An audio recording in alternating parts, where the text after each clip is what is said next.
नमस्कार दोस्तों। स्वागत है आप सभी का एक बार फिर ऊंची उड़ान के इस प्लेटफॉर्म पे। आज हम जा रहे हैं कुछ नया करने। आज से शुरुआत करने हम जा रहे हैं करंट अफेयर्स की।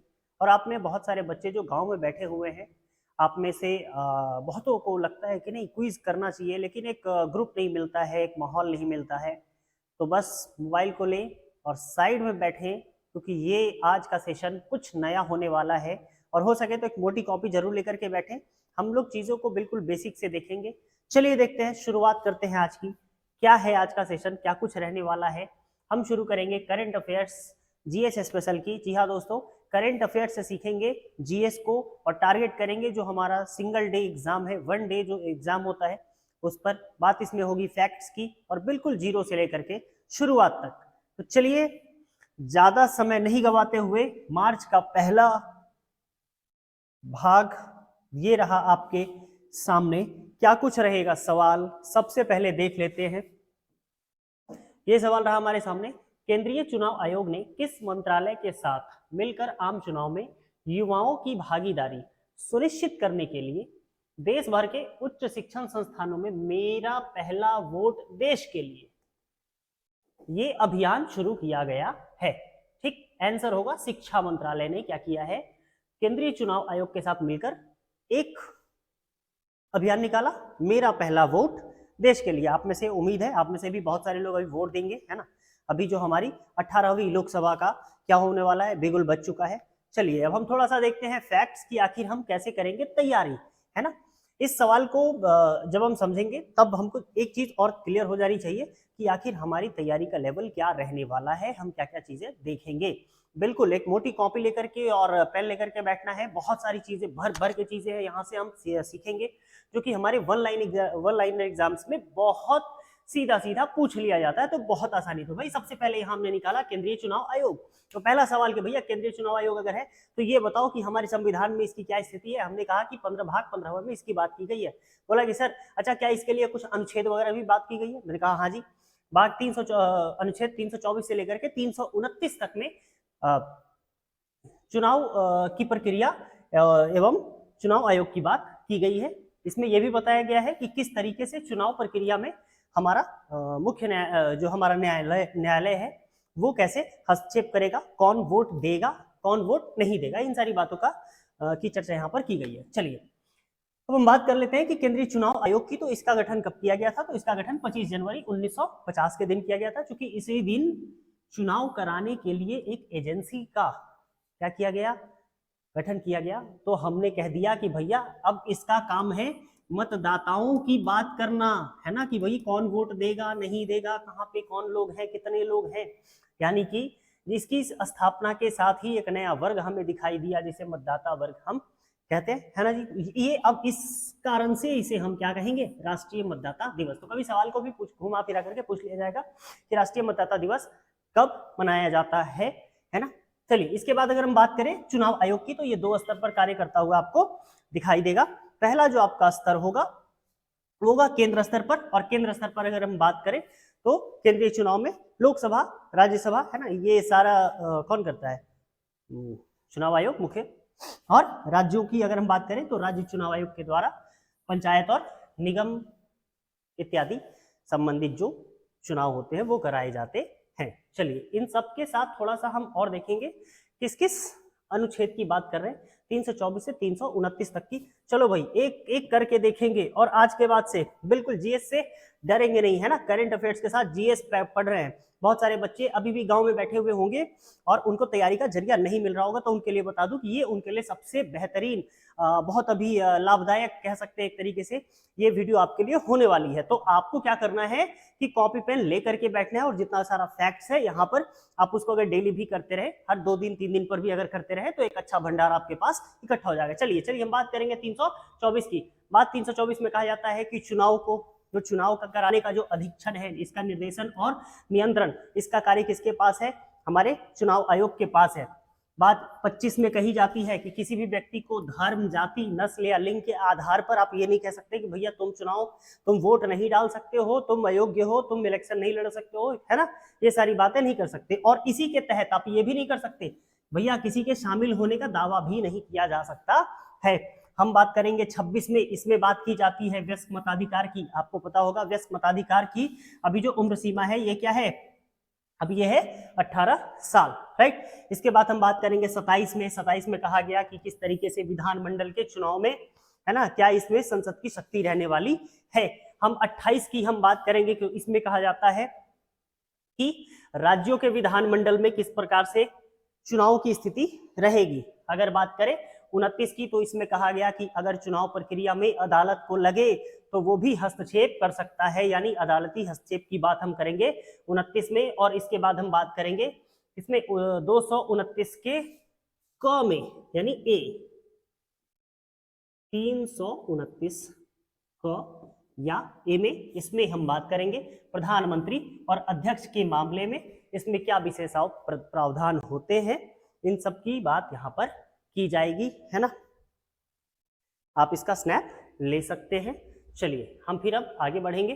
यहाँ पर हम बात करें कि भैया अगर चुनाव हो रहा है तो भाई किसी की तो देख रेख में होगा। हमने कहा हाँ जी, वो कौन करा रहा है, मुख्य चुनाव आयुक्त करा रहा है। तो एक बार मुख्य चुनाव आयुक्त को समझते हैं कि भैया मुख्य चुनाव आयुक्त होता कौन है। हमने कहा कि भाई उसका कार्यकाल कितने साल होता है, तो मुख्य चुनाव आयुक्त का जो कार्यकाल होता है वो या तो 6 साल होगा या फिर उसकी आयु 65 साल की होगी, जो भी ये पहले हो जाए, है ना। अब कोई 62 साल का आदमी अगर बन गया है तो वो कितने साल रहेगा, वो 3 साल ही क्या रहेगा, मुख्य चुनाव आयुक्त रहेगा, ठीक है। या तो 65 हो जाए या तो 6 साल पूरा हो। इसके बाद अगर हम बात करें कि भारत के जो पहले मुख्य चुनाव आयुक्त थे वो कौन थे, तो उनका नाम है सुकुमार सेन। ये कब से कब तक थे, तो 21 मार्च 1950 से लेकर के। और अगर आप यहाँ पर तारीखों को नहीं भी अगर याद रखें तो आपका क्या है, ये महीना और साल आपको याद रखना चाहिए। चलिए इसके बाद हम बात करें कि अच्छा सर वो तो पहले थे, अभी कौन है। हमने कहा सर अभी कौन है, राजीव कुमार है। और नंबर की अगर बात कर ली जाए तो ये 25वें कौन है, राजीव कुमार हमारे मुख्य चुनाव आयुक्त हैं, ठीक है। इसके बाद अगर हम बात कर ले कि अगर ये मुख्य चुनाव आयुक्त को हटाना भी है तो कैसे हटाएंगे, तो हमने कहा कि इसकी बात हम अनुच्छेद 124 में करते हैं। और प्रक्रिया क्या है, वही अपनाते हैं जैसे कि हम किसी सर्वोच्च न्यायालय के न्यायाधीश को हटाने की बात करते हैं, ठीक। इसके बाद हम बात करेंगे अच्छा सर ये सर्वोच्च न्यायालय के न्यायाधीश को भी कैसे हटाया जाता है, तो संसद में आपको क्या करना पड़ेगा, आपको इसके लिए 2/3 सदस्य जो है इनकी क्या है, विशेष बहुमत चाहिए, है ना। और एक चीज और कि इस मामले में संसद में कुल मिलाकर के कितने 50% से अधिक लोग हों, उसमें 2/3 वोट अगर इनके खिलाफ पड़ गया है मुख्य चुनाव आयुक्त के, तो क्या करना होगा, उनको उनका पद से निष्कासन कर दिया जाएगा, ठीक है। इसके बाद हम बात करेंगे, हाँ भाई किसने किया था, शिक्षा विभाग ने, है ना। अब हम बात करेंगे शिक्षा विभाग की। भैया शिक्षा मंत्री कौन थे, तो हम बात करेंगे स्वतंत्र भारत के जो प्रथम शिक्षा मंत्री थे उनका क्या नाम है, अब्दुल कलाम आजाद। और अभी अगर बात करें कि भाई साहब अभी भारत में कौन है शिक्षा मंत्री, जिनका नाम है हमारा धर्मेंद्र प्रधान। और अगर संख्या की पूछ दी जाए कि कितने नंबर के हैं, तो ये 33वें नंबर के होंगे। तो इस एक क्वेश्चन से हमने क्या कुछ सीखा, जरा एक बार गौर कर लेते हैं, फिर समझने की कोशिश करते हैं कि ये सेशन आपके लिए कैसा रहने वाला है। हमने बात करी अनुच्छेद भैया चुनाव आयोग की, इसका कहां पर इसकी चर्चा की गई है, संविधान के भाग 15 में 24 से लेकर 29 तक। इसके बाद हमने बात करी राष्ट्रीय मतदाता दिवस की, हमने देखा इससे संबंधित अनुच्छेद, फिर हमने देखा मुख्य चुनाव आयुक्त, और इसके साथ ही साथ सर्वोच्च न्यायालय के न्यायाधीश की हटाने की जो प्रक्रिया है वो क्या है, कैसे है। और इसके बाद शिक्षा मंत्री, यानी कि एक ही क्वेश्चन में हमने इतना सारा फैक्ट्स देख लिया। अब आप खुद सोच करके देखिए कि आपकी कॉपी में कितना सारा फैक्ट्स लिखा हुआ है, और ऐसे बहुत सारे क्वेश्चंस यहाँ पर हैं। तो मुझे पूरी उम्मीद है कि आपको कहीं और जाने की जरूरत नहीं। अगर आप जीएस की अगर तैयारी अगर कर रहे हैं तो आप एक बढ़िया आपके लिए ये सेशन आपके लिए होगा। चलिए आगे बढ़े। अगला सवाल है कि हाल ही में चर्चा में रहे भारत के पहले सेप्टिक टैंक रोबोट का क्या नाम है ना भाई, सेप्टिक टैंक सफाई करने वाले रोबोट, ठीक, इसका क्या नाम है, उसका नाम है होमोसोप एटम, राइट भैया, होमोसोप एटम। ये तो हो गया नाम कि हमने एक रोबोट खोजा। तो सबसे पहले जान लेते हैं कि भैया रोबोट क्या होता है। तो रोबोट एक मशीन है जिसको इंसान ने क्या किया, बनाया, राइट। अगर हम बात करें इसको बनाया किसने है भाई, ये कहा ये बना है, ठीक है, बहुत बढ़िया, नाम तो पता चला भाई, बनाया किसने, तो हमने कहा कि किसने भाई, आईआईटी मद्रास का, इसका एक डिपार्टमेंट है, कौन भाई, विज्ञान प्रौद्योगिकी विभाग, है ना। इसमें बिजनेस इंक्यूबेटर स्टार्टअप था और उसके साथ क्या किया गया है, ये बनाया गया है। बोले बहुत अच्छा। अजय सर अगर ये बनाए हैं तो क्या पहले से ही बनता आ रहा होगा? बोले हाँ जी। तो हर एक फील्ड का एक फादर ऑफ बोलते हैं ना कि वो भाई इस फील्ड का फादर कौन, तो हम यहाँ पे भाई संकल्पना सबसे पहले किसके दिमाग में आई? तो नाम निकल करके आया कि अल जजरी। अब इनको क्या कहते हैं? रोबोटिक्स का पिता कहा जाता है। एक सवाल और यहाँ हमारा बन गया कि भाई रोबोटिक्स का पिता किसे कहा जाता है? अगर हम बात करें कि भारत में, अगर अभी यहाँ पर भारत में अगर बात करें कि कौन सी मतलब वो है पहली इंडस्ट्रियल मतलब औद्योगिक, अगर हम बात करें कि रोबोट कौन सा है, किसने बनाया है, तो उससे टाटा मोटर्स ने बनाया है। नाम क्या है उसका? नाम ब्रावो है। क्या नाम है उसका? उसका नाम है ब्रावो। ठीक है। अच्छा, इसी के साथ अगर बात करें सर, अच्छा सर पूरी दुनिया में जो बनाया था सबसे पहले वो कौन था, है ना जी? तो उस व्यक्ति का नाम था जॉर्ज डॉवेल, राइट। इसने जो रोबोट बनाया था उसका नाम क्या था?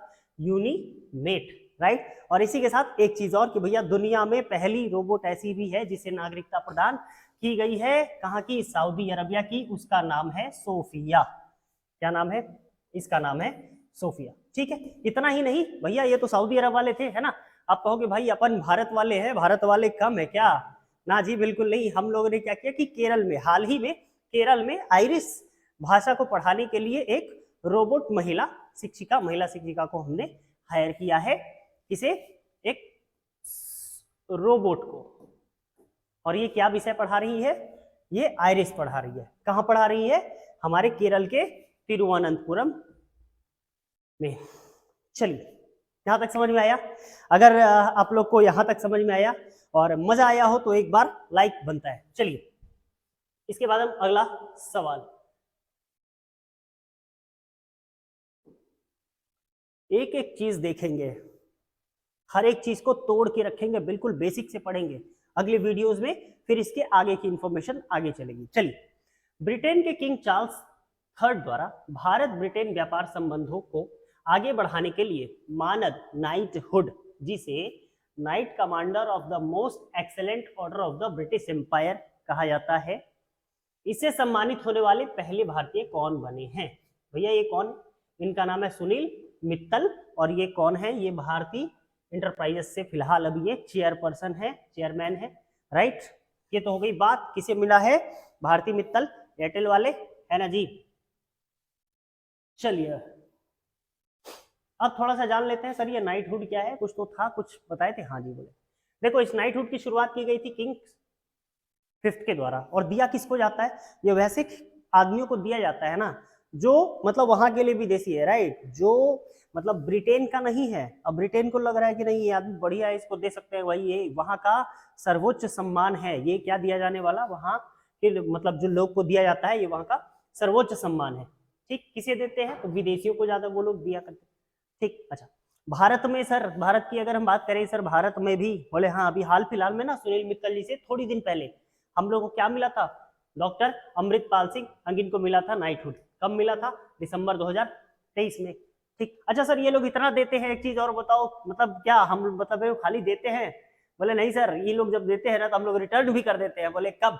देखो भाई, रविन्द्रनाथ टैगोर जी को दिया गया था, लेकिन भाई साहब कब? 1915 में। लेकिन हुआ ये कि ये अंग्रेज भारत में लेकर के आए रॉलेट एक्ट। उसके बाद जालियांवाला कांड, हत्याकांड हुआ। और इससे दुखी होकर के क्या हमारे रविन्द्रनाथ टैगोर जी बोले भैया एक काम करो, ये तुम अपना उपाधि अपने पास रखो, फालतू का हाँ नहीं तो है, फालतू का खुश करने के लिए तुम दे देते हो कुछ कुछ, और हमारे यहाँ तुम आकर के क्या कर देते हो? गोली बम चला दे रहे हो, राइट। तो इसीलिए जालियांवाला बाग हत्याकांड हुआ। इसी के कारण उन्होंने अपनी ये क्या कर दी थी? उपलब्धि अपनी लौटा दी थी। और ये सवाल बहुत बार बहुत सारे सवालों में बनता है कि किसने नाइटहुड की उपाधि लौटा दी, कब लौटा दी, क्यों लौटा दी, राइट। तो ये सारे सवालों का जवाब हो गया। चलिए अगला, बेसिक स्ट्रक्चर एंड रिपब्लिक पुस्तक के लेखक कौन है, राइट। इनका नाम है पीएस श्रीधरन पिल्लई, राइट। है कौन? भाई साहब गोवा के राज्यपाल। कौन है? गोवा के राज्यपाल। अच्छा जी सर, गोवा का नाम आया, अच्छा अच्छा सर, गोवा गोवा गोवा, रुको थोड़ा सा गोवा घुमाते हैं ना जी। कहाँ चल रहा है? गोवा चल रहा है। चलिए, चले तो भैया यहाँ के सीएम से, मुख्यमंत्री से मुलाकात करें। पता चला कौन है? प्रमोद सावंत जी है। बोले बहुत अच्छा। अच्छा सर, इनसे जब हम लोग बात करेंगे ना यहाँ के है मुख्यमंत्री, क्या कहते हैं, जब मुख्यमंत्री से किस भाषा में बात करेंगे? बोलेंगे सर कोंकणी भाषा में बात करेंगे, है ना जी। अच्छा जी, कहाँ सर, कहाँ बैठ के बात करेंगे? हम बोलेंगे सर वहां की राजधानी पणजी में बैठ करके हम बात करेंगे।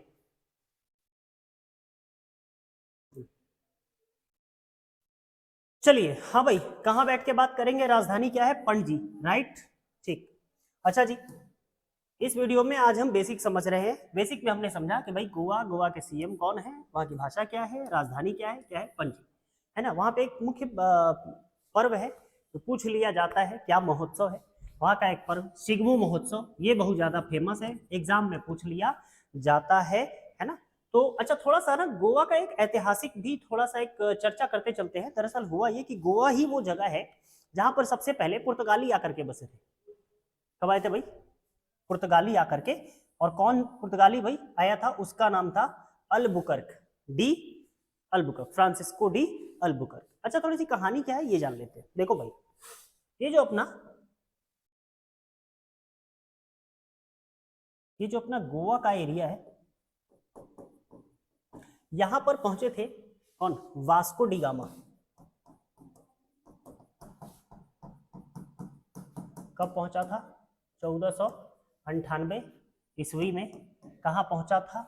कालीकट पहुंचा था। कालीकट में कहां पहुंचा था? किस तट पर पहुंचा था? कप्पक डाबू बंदरगाह पर। कप्पक डाबू बंदरगाह पर, ठीक है। बोले बहुत अच्छा। अच्छा भाई साहब, जब पहुंचा था तो क्या इसका क्या हुआ था? बोले जब ये पहुंचा था ना तो इसका स्वागत किया गया था। और ये सवाल पूछता है कभी कभी कि भैया वास्को डी गामा का स्वागत किसने किया? तो लिख लीजिए, आंसर होगा जमोरिन। कौन था? वो राजा था जमोरिन। और भाई साहब फिर दोबारा जब वास्को डी गामा आएगा ना तो जमोरिन को लगा कि नहीं अभी गड़बड़ हो गया मामला, तो क्या करेगा? जमोरिन वापस युद्ध भी कर लेगा। तो ये सवाल भी पूछा जाता है कि ये कैसा राजा बताइए जो क्या करता है, जो पुर्तगालियों से लड़ता भी है और उनका स्वागत भी करता है। कहां पर? गोवा में हमारे, ये हमारे जमोरिन भाई साहब, ठीक है। यहां तक की कहानी आई समझ में। कहां पहुंचा था हमारा वास्को डी गामा? कप्पक डाबू में। कब पहुंचा था? 1498, ठीक है। चलिए, इसके बाद हम बात करें कि अच्छा ये तो पहुंचा, अगर फाइनल कब्जा कब कर लिया गया? तो डी अल्बुकर्क ने फाइनली किया। तिमोजी थे वहां पर उनकी उस समय नेता, उनकी सहायता से बोला कि भाई साहब थोड़ा, है ना, थोड़ा सपोर्ट कर दीजिए, थोड़ा आपको आगे बढ़ा देंगे। लालच में आया भाई साहब, फंस गया। तो ये हुई कहानी यहाँ तक की। अगली वीडियो में फिर गोवा से संबंधित और भी फैक्ट्स देखा जाएगा। चलिए, इसके बाद हम अगला प्रश्न पे चलते हैं। भाई क्या है? भारतीय नौसेना का सेवा मुक्त TU 142M, ठीक है। इस विमान की विशेषज्ञता वाले भारत के तीसरे संग्रहालय का उद्घाटन हुआ है। कहां पर भैया? तो ये कहेंगे हम लोग पूर्वी गोदावरी, आंध्र प्रदेश में, ठीक है। बोले अच्छा, भारत में तीसरा, है ना। लेकिन आंध्र प्रदेश जो है ना, यहाँ पर 2 गो हो गया, 3 गो में 2 गो कहां पर है? आंध्र प्रदेश में। अच्छा सर, पहला कहां पर है? चलो, पहला विशाखापट्टनम। कब लगाया गया? 2017 में लगाया गया। दूसरा कहां लगाया गया? दूसरा आपके फिर वापस कोलकाता में लगाया गया। और एक अभी कहां पर ये लग गया? भारत में, आंध्र प्रदेश, ठीक। अच्छा सर, ये जो लगाया गया ना, क्या भारतीय नौसेना की बात कर रहे हैं, थोड़ा नौसेना के बारे में जान लेते हैं कि नौसेना जो है, ये इसके जो सर्वोच्च कमांडर होते हैं वो कौन होते हैं? राष्ट्रपति। अच्छा, एक चीज और, ना कि सिर्फ नौसेना बल्कि ये राष्ट्रपति जो है किसके? वायुसेना के भी, यानी कि वायु प्लस नौसेना प्लस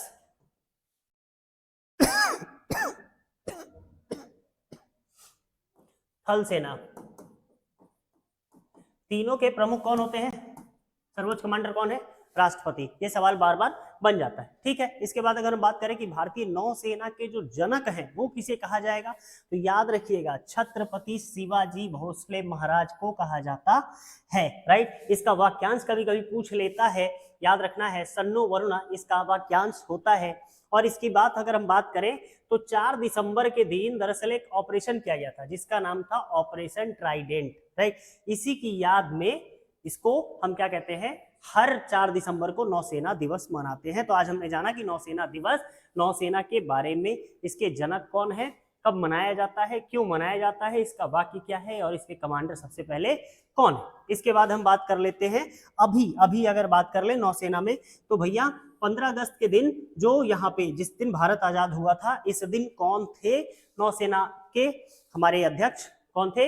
एडमिरल JTS हाल। और अभी की अगर हम बात करें कि अभी की कौन है, तो अभी हम बात करेंगे कौन है, हमारे एडमिरल R हरि कुमार, ठीक है। कहां पर है भैया? आंध्र प्रदेश, है ना। थोड़ी सी जानकारी आंध्र प्रदेश से भी हम लोग ले लेते हैं।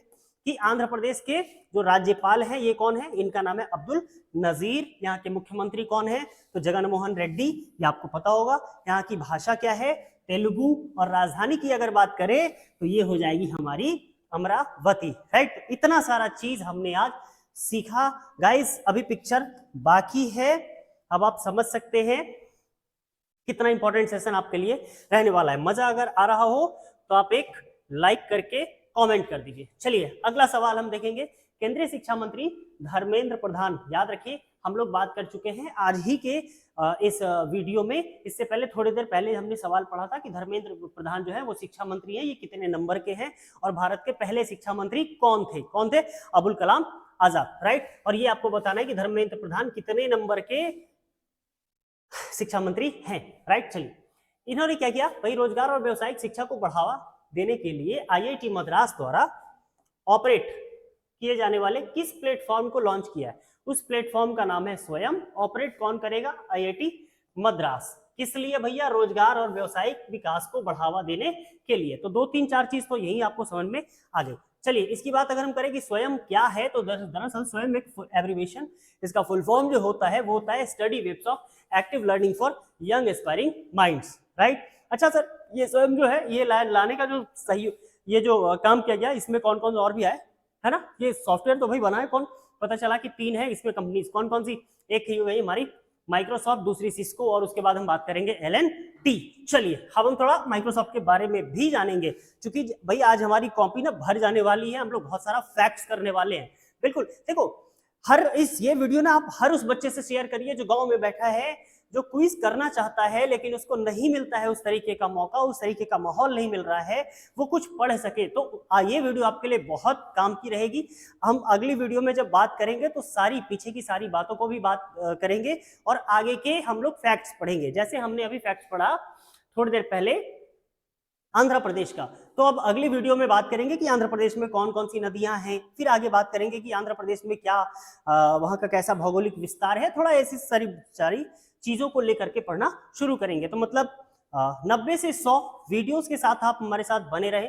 इसके बाद आप खुद कहिएगा कि हम तैयार हैं उड़ने के लिए। चलिए हम बात करेंगे माइक्रोसॉफ्ट कि भैया माइक्रोसॉफ्ट कहाँ की कंपनी है, पूछ लेता है कि माइक्रोसॉफ्ट कहाँ की कंपनी है, यूएसए की कंपनी है। कभी कभी सवाल ये भी रहता है कि माइक्रोसॉफ्ट के इस समय सीईओ कौन है, तो सत्या नाडेला है। सिस्को की हम बात करेंगे, ये भी अनदर यूएसए की कंपनी है। इसके कौन है, इसके चक रॉबिन्स जो है वो क्या है, सीईओ।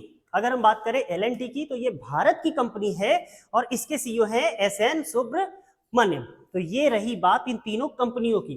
बिल्कुल धागा खोल के रखना है, ऐसी पढ़ाई पढ़नी है, ऐसा कुछ करना है जिससे संबंधित कोई भी सवाल आए हम उसको बना के ले जाएं।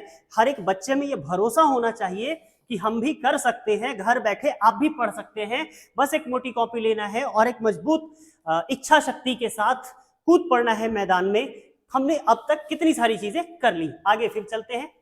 अगला सवाल, कहाँ स्थित इलेक्ट्रिक गाड़ियां बनाने के लिए popular company VinFast auto limited ने थुत्तुकुडी तमिलनाडु में एकीकृत ईवी विनिर्माण इकाई की आधारशिला रखी है? भैया आंसर होगा वियतनाम। बहुत अच्छा सर। अच्छा सर, वियतनाम क्या है थोड़ा बता देते हैं। देखो भाई, वियतनाम एक देश है, कहाँ पे, इसके उत्तर में चीन है ना। उत्तर पश्चिम की अगर बात कर ले तो लाओस है, बगल में कंबोडिया, और अगल बगल चीन सागर। अच्छा, चीन सागर के आसपास है, इसका मतलब सर पक्का इस पर नजर चीन की तो होगी।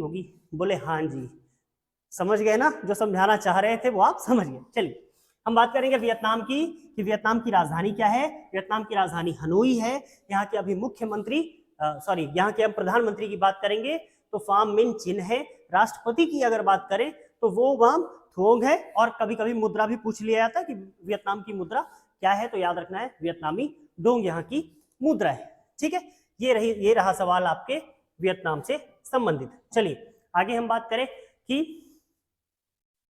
कनाडा के टोरंटो में आयोजित good fellow classic PSA 2024 squash tournament खिताब किस भारतीय खिलाड़ी ने वेल्स के इटालियट मॉरिस डेविड को हराकर जीता?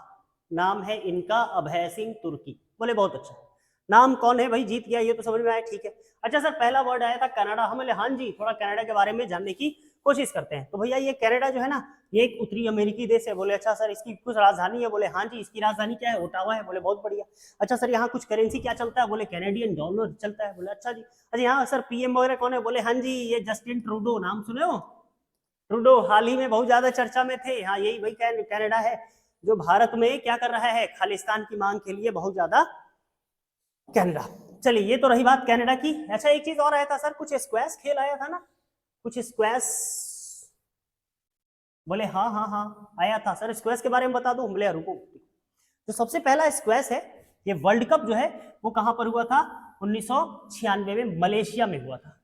ठीक है, कहीं कोई दिक्कत नहीं है। अच्छा उसमें भी कहा तो पेटलिंग जाया में ये पूछ लिया जाता है। और कितनी टीमों ने भाग लिया? 16 टीमों ने भाग लिया। बोले बहुत अच्छा। अच्छा सर इसके लिए कोई बोर्ड वगैरह है क्या? जैसे क्रिकेट के लिए है हाँ आईसीसी है, या इसके लिए भी कुछ है? बोले हाँ जी इसके लिए क्या है, वर्ल्ड स्क्वैश फेडरेशन है। बोले अच्छा जी कब स्टेबल किया गया? 1967 में स्टेबल किया गया। ठीक है, अगर हम बात कर ले तो इसके लिए क्या है, general association for international sports federation और एसोसिएशन ऑफ यानी कि आईओसी, ये जो मान्यता प्राप्त है ये सारी चीजें जो है इसके लिए काम करती है। कुल मिलाकर के अभी इसके सदस्यों की संख्या 123 है, मतलब 123 देशों का एक फेडरेशन अभी फिलहाल ये काम कर रहा है, स्क्वैश खेला जाता है।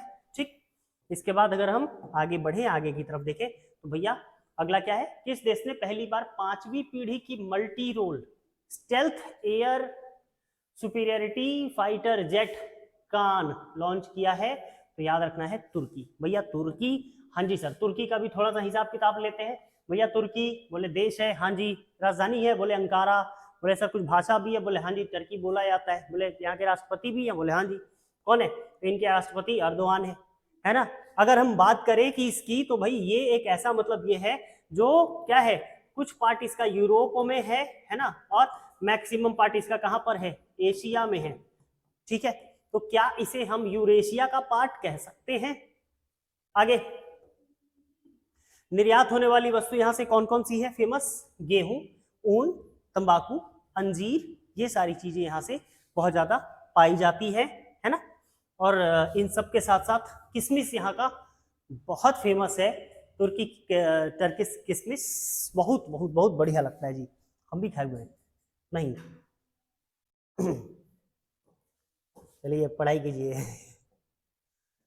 देखो भाई जिंदगी में हंसी मजाक चलते रहना चाहिए, एकदम सीरियस नहीं होना है, हंस खेल के पढ़ना है ना जी। समझ में आ रहा है ना? देखो इतना सब चीज पढ़ लिए है एक दिन में, तो भाई इसका रिवीजन भी हम लोग करते रहेंगे और आगे भी पढ़ेंगे। चलिए इसके बाद भाई T20 इंटरनेशनल अच्छा होने वाला है जी। आईपीएल है इंडिया का अपना त्योहार, हाँ जी।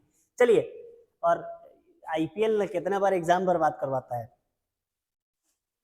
चलिए T20 इंटरनेशनल क्रिकेट इतिहास में सबसे तेज 34 गेंद में शतक लगाने वाले खिलाड़ी कौन है? इनका नाम है जॉन निकोल लेफ्टी ईटन। कहां से है ये? नामीबिया से है। ठीक है, बोले बहुत अच्छा। थोड़ा सा जान लेते हैं T20 इंटरनेशनल के बारे में। अच्छा थोड़ा क्रिकेट के बारे में बता दीजिए। T20 छोड़िए, अंग्रेजों का खेल कहा जाता है ना, इसको अंग्रेजों का खेल है। तो भाई ये वर्ल्ड कप की अगर हम बात करें तो टोटल ये क्रिकेट का 3 फॉर्मेट अभी देखने के लिए मिलता है। एक टेस्ट मैच आपको देखने के लिए मिलेगा, एक आपको 50-50 देखने के लिए मिलेगा जिसे वनडे कहा जाता है, और दूसरा 20-20 कहा जाता है। तो 3 फॉर्मेट्स में इसमें 50-50 वाले ओवर की अगर हम बात कर ले तो इसमें भारत अब तक 1883 में जीता था। इससे पहले कौन जीता था? इससे पहले लगातार 2 बार वेस्ट इंडीज जीता था। कब से शुरू है? तो पहली बार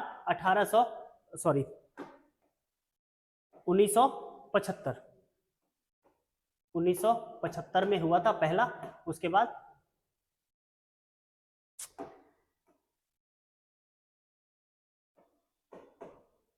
1979 में हुआ था ना, हाँ 1979। 2 बार कौन जीता? ये जीता वेस्ट इंडीज। 83 में जो हुआ कौन जीता? भारत, है ना। अब तक अगर कुल बात करें कि भारत ने अब तक फिर दोबारा जीता कि नहीं, बोले कि हाँ 2011 में जीता, महेंद्र सिंह धोनी की कप्तानी में। बताना नहीं होगा, है ना।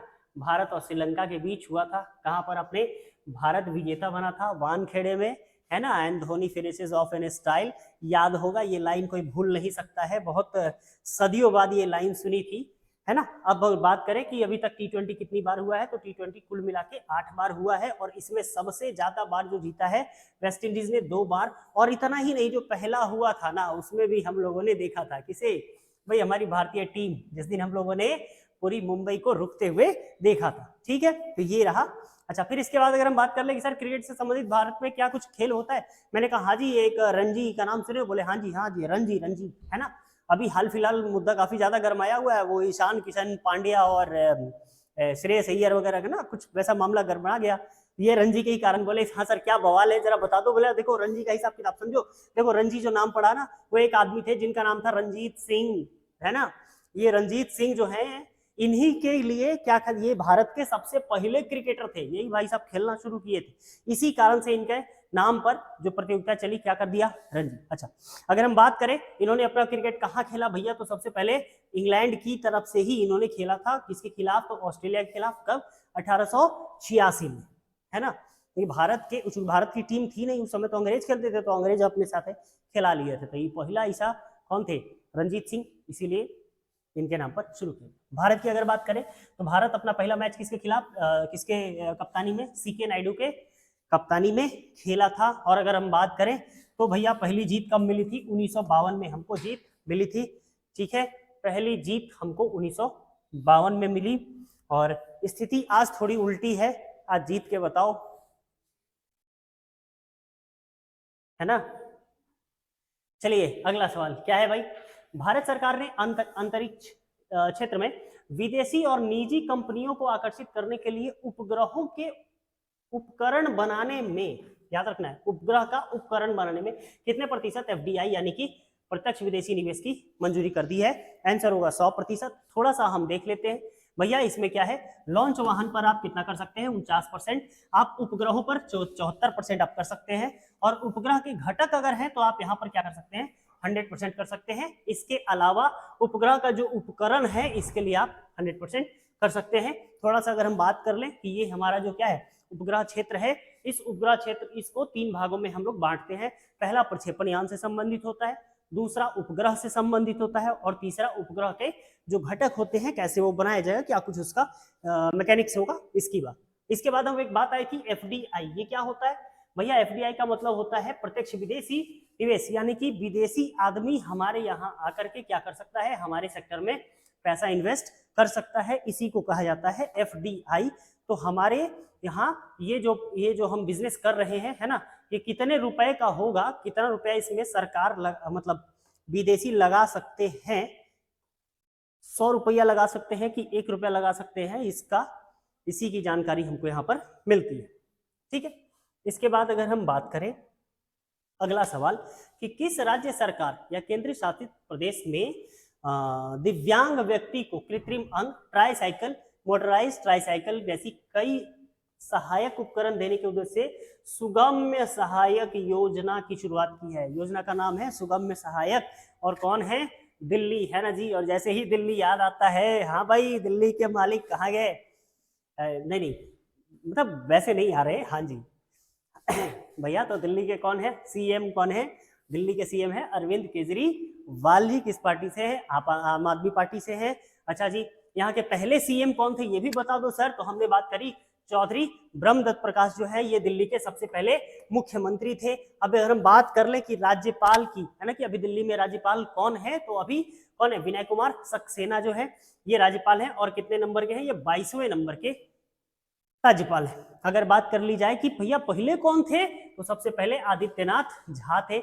इतनी चीजें तो आपको पता होनी ही चाहिए। और जैसा कि पता है कि भारत जो है वो दिल्ली की राजधानी है, लेकिन इससे पहले नहीं थी। वही इससे पहले कहाँ थी, है ना, ये जो कलकत्ता हुआ करती थी वो पहले राजधानी हुआ करती थी। लेकिन दिल्ली दरबार लगता है कब? 1911 में एक फैसला लिया जाता है, और दिल्ली दरबार में ये फैसला लिया जाता है कि दिल्ली को भारत की राजधानी बना दी जाएगी।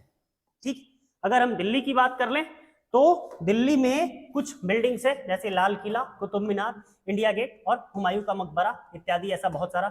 और अब तो बहुत सारी चीजें बन गई है ना, नया वाला संसद भवन। अच्छा, नए वाले संसद भवन में एक सेंगोल रखा गया है, नए वाले से भवन में, संसद भवन में एक राजदंड रखा गया है। आपको कमेंट में बताना है कि वो राजदंड किस वंश से संबंधित है। चलिए इसके बाद बात करें यहाँ से रिलेटेड, दिल्ली से रिलेटेड एक किताब जो लिखी गई है, दिल्ली अ हिस्टोरिकल पर्सपेक्टिव, ये किताब किसने लिखी है? तो राणा सफवी। और ये कभी कभी पूछ लिया जाता है परीक्षाओं में, इसीलिए आप तैयार रहेंगे पूरी तैयारी के साथ। इतनी सारी चीजें हम लोग पढ़ेंगे। चलिए इसके बाद हम बात करें आगे। भैया, भारतीय प्राणी सर्वेक्षण के वैज्ञानिकों द्वारा बंगाल की खाड़ी में खोज किए गए नए प्रजाति हेड सील्ड समुद्री स्लग के नाम से किसके नाम पर रखा गया है ना जी? इनका नाम है राष्ट्रपति श्रीमती द्रौपदी मुर्मू। बोले ठीक है, थोड़ा सा जानते हैं इसका नाम क्या रखा गया है? तो इसका नाम रखा गया है मेलानो क्लाइमिक्स द्रौपदी। बोले ठीक, अच्छा जी। सर ये द्रौपदी, ये क्या कहते हैं, थोड़ा सा इसके बारे में बता दो पहले। है प्राणी सर्वेक्षण, भारतीय प्राणी सर्वेक्षण के मामले में राष्ट्रपति पर आएंगे, है ना? तो हमने देखा कि भाई ये जो प्राणी सर्वेक्षण होता है भारतीय राष्ट्र, ये क्या करता क्या है? ये जीव जंतु की विविधता पर शोध करता है। कहाँ इसकी स्थापना हुई? स्थापना हुई है कलकत्ता, पश्चिम बंगाल में। कब हुई इसकी स्थापना? 1916 में हुई। ठीक है, अब हम बात करेंगे राष्ट्रपति पर। भैया कहाँ से कहाँ तक इनसे संबंधित अनुच्छेद है संविधान में? तो हमने कहा कि भाई 52 से लेकर के 62 तक राष्ट्रपति की बात की जाएगी। अच्छा सर, इसमें क्या बात करेंगे? सो हम कहेंगे कि राष्ट्रपति देश के प्रथम नागरिक होते हैं। हाँ जी। अच्छा सर, देश के प्रथम नागरिक कौन थे? देश के पहले राष्ट्रपति कौन थे? हमने कहा सर बस वही गुजरी के लाल अपने हैं, डॉक्टर राजेंद्र प्रसाद जी। अच्छा जी। अच्छा सर, ये तो हो गए पुरुष, कोई महिला भी? हाँ जी। कौन? प्रतिभा देवी सिंह पाटिल जी। याद होगा आपको कि 12वीं राष्ट्रपति बनी थी। बोले हाँ जी। अच्छा, इनके साथ साथ एक चीज और भी है क्या? इनको एक प्रावधान है सजा कम करने का। बोले हाँ। अच्छा, वो सर किस अनुच्छेद के मिलता है? याद रखना है, अनुच्छेद 72 के तहत राष्ट्रपति को क्या है, किसी की भी, है ना, सजा को या तो कम कर सकते हैं या वो माफ कर सकते हैं। ठीक है, तो ये रही सारी बातें इस प्रश्न से संबंधित। उम्मीद है मजा आ रहा होगा, लिखने के लिए जम के मिलेगा, फैक्ट्स बहुत सारे मिलेंगे और बिल्कुल एग्जाम में पूछ लिया जाता है सीधा सीधा, है ना? ज्यादा नहीं, 100 दिन बने रहेंगे, 101वें दिन आपको खुद समझ में आएगा कि आप कहाँ आकर के खड़े हो गए। धीरे धीरे चीजों को पढ़ेंगे। चलिए अगला सवाल क्या है भाई? हाल ही में दुनिया के सबसे कम प्रजनन दर किस देश में दर्ज किया गया? भैया दक्षिण कोरिया, है ना जी। कितना था? तो 0.65। बोले मतलब सर ये प्रजनन दर क्या है? पहले तो ये बताओ सर। हमने कहा कि देखो भाई, प्रजनन दर जो होता है ना, वो एक महिला के द्वारा वो एक जीवन काल में, मतलब अपने पूरे जीवन में वो कितना बच्चा दे रही है, वो एवरेज, उसको कहते हैं हम लोग प्रजनन दर। ठीक है। अच्छा जी सर, सबसे कम वालों में थोड़ा का नाम बता देते हैं। पहला तो भैया दक्षिण कोरिया, कितना? 0.65। इसके बाद नंबर आता है जापान का, और इसके बाद बात करते हैं हम लोग किनकी? चीन की, है ना। यहाँ पर प्रजनन दर कम है, यानी कि बच्चे कम पैदा हो रहे हैं, इसीलिए आप सुनते होंगे कि चीन और जापान जो है उसकी क्या है, मैक्सिमम उसकी जो जनसंख्या है वो बुजुर्ग होती जा रही है, बूढ़ी होती जा रही है ना। उसके पास बहुत ज्यादा क्या नहीं है, युवा नहीं बचे। ठीक है, इतना ही नहीं, आप एक चीज और बता दे रहे कि दक्षिण कोरिया में इतना कम हो गया है ना, कि वहां पर अगर बच्चा पैदा करेंगे आप तो 62 लाख तक का आपको गवर्नमेंट क्या करेगी, सहायता करेगी अपनी तरफ से। ठीक है, चलिए हाँ, थोड़ा सी जानकारी हम जान लेते हैं। हमने बात करी थी किसकी? चीन की, जापान की और हमारे कोरिया की। भैया चीन, है ना, सबका समझेंगे हिसाब किताब। भैया चीन हमारा पड़ोसी है। अच्छा जी, राष्ट्रपति कौन है? याद है, शी जिनपिंग जी, है ना। यहाँ की राजधानी कौन है? बीजिंग। अच्छा जी, बीजिंग का एक पुराना भी नाम था जिसका नाम है पीकिंग। बीजिंग का जो पुराना नाम है उसे क्या कहते हैं? पीकिंग। ठीक है, इसका पुराना नाम क्या है? पीकिंग। इसके बाद हम बात करें यहाँ की मुद्रा क्या है? यहाँ की मुद्रा चीनी युआन है। अगले वीडियोस में चीन क्या कुछ और भी हम फिर अगला फैक्ट्स देखा जाएगा कि कहाँ क्या कुछ है। फिलहाल इतनी सारी चीजें आपको याद रखनी है। जब हम चीन पर आएंगे तो आपको कमेंट, फिर आपको पूछा जाएगा कि भैया बता दो राष्ट्रपति कौन है, तो थोड़ी ये सारी चीजें ध्यान में रखें। चलिए अगला हम बात करें जापान की, है ना। जापान, इनके प्रधानमंत्री कौन है? बहुत ईमानदार ये देश है ना, बहुत ईमानदार लोग, काफी ईमानदार है। यहाँ पे होटल में आप खाना खा के और खाना छोड़ भी नहीं सकते प्लेट में। हाँ, लोग बोलेगा क्या कर रहे हो भाई, खा लो शांति से, हैं पैसा तुम दियो, इसका क्या मतलब है, छोड़ नहीं सकते। तो बहुत भाई वसूलों के पक्के, बहुत बढ़िया। और जापान लगभग हर रोज गिरता है और हर रोज उठता है, तो बढ़िया मेहनती देश। हम बात करेंगे यहाँ प्रधानमंत्री कौन है? तो फुमियो किशिदा है जी। इसकी राजधानी क्या है? बोला एक बार टोका दोबारा न टोक्यो, याद आ गया, जापान की राजधानी टोक्यो। मुद्रा क्या है जी? मुद्रा योन है ना। इसकी मुद्रा येन है। अगर बात करें दक्षिण कोरिया की, दक्षिण कोरिया क्या है, यहाँ के प्रधानमंत्री कौन है, हान डक्सू यहाँ के प्रधानमंत्री है। राजधानी कहाँ है, राजधानी इसकी सियोल है। अगर हम बात करें यहाँ मुद्रा कौन सी चलती है, यहाँ की मुद्रा वॉन है, येन है जापान की और वॉन है दक्षिण कोरिया की। तो ये चीज हमें ध्यान रखना है, याद रखना है, पॉइंट्स लिखते रहना है, कब कहाँ काम पड़ जाए कोई नहीं जानता, है ना जी, किस एग्जाम में क्या आ जाए कोई नहीं जानता, तो बने रहेंगे। अगला सवाल आज का क्या है भाई, भारतीय नौसेना का चौथा गोला बारूद की सुविधा के साथ टारपीडो सह मिसाइल बार्ज नौका LSAM 18 यानी कि यार्ड 128 भी इसे कहा जाता है। इसे कहाँ लॉन्च किया गया, इसे लॉन्च किया गया महाराष्ट्र के ठाणे में, ठीक है ना जी, कहाँ पर, ठाणे के, महाराष्ट्र के ठाणे में। बोले बहुत बढ़िया। अच्छा जी, क्या नौसेना, बोले हाँ जी। सर नौसेना कुछ पढ़े थे, बोले हाँ जी। क्या भैया, इसका राष्ट्रपति सर्वोच्च कमांडर होता है, याद करो, पढ़ा था कहीं, बोले हाँ सर। ये देखो अब चीजें अब धीरे धीरे क्या होने लगेंगी, अब रिपीट होगा ना जब चीज, तो याद आने लगेगा। बोले सर इसके जो जनक थे कौन, वो छत्रपति शिवाजी भोसले महाराज, बोले हाँ जी। अच्छा क्या था सर वाक्य, बोले आदर्श वाक्य सन्नो वरुण, याद है, बोले हाँ जी। इसके बाद फिर हम बात करेंगे, देखो ऑपरेशन कौन सा था, ट्राइडेंट, इसी के कारण इसका नाम बदल के क्या कर दिया गया था भाई, 4 दिसंबर को हम लोग क्या करते हैं, इसका नौसेना दिवस मनाते हैं, इसी के आधार पर, है ना जी, इसी की याद में हम लोग क्या करते हैं, नौसेना दिवस मनाते हैं। इतनी सारी चीज हो गई कंप्लीट, बोले हाँ जी सर। आया समझ में, आगे बढ़े, देखो भाई। इसके बाद हम बात कर ले कहां पर, महाराष्ट्र में। हाँ जी, महाराष्ट्र का हिसाब किताब भी तो लेना है, हर एक चीज का हिसाब किताब लेना है हमारी इस वीडियोस में। क्या भाई, मुख्यमंत्री कौन है यहाँ के, एकनाथ शिंदे जी। भैया राज्यपाल कौन है, रमेश बैस। इतना ही नहीं, अगर भाषा की बात करें तो क्या भाषा है, मराठी। और आपकी जानकारी के लिए बता दें, भारत को मुंबई को, महाराष्ट्र का एक शहर मुंबई, जिसे भारत की आर्थिक राजधानी कही जाती है। तो भारत की आर्थिक राजधानी किसे कही जाती है, मुंबई को, है ना। इतने सबके साथ थोड़ा सा हम लोग और भी देखते चले, बार बार नौसेना का जिक्र हो रहा है, तो सभी नौसेना के साथ साथ जितने भी सेना के विंग हैं, हम सबके अध्यक्ष को उसके कमांडर के साथ, सर्वोच्च कमांडर के साथ देखते चले। एक जगह वो भी नोटेड रहेगा, ज्यादा अच्छा रहेगा। बात करें हम चीफ ऑफ डिफेंस स्टाफ की, यानी कि CDS की। भैया इस समय CDS है कौन, तो वो है जनरल अनिल चौहान। वायुसेना की अगर हम बात करें तो एयर चीफ VR चौधरी है। थल सेना की अगर हम बात करें तो जनरल मनोज पांडे हैं। और हम नौसेना की बात करें तो अभी हमने पढ़ा एडमिरल हरि कुमार हैं, ये नौसेना के अध्यक्ष, राइट। तो ये रहा आज का सब कुछ, सारा सवाल, है ना, सारे फैक्ट्स आपके सामने।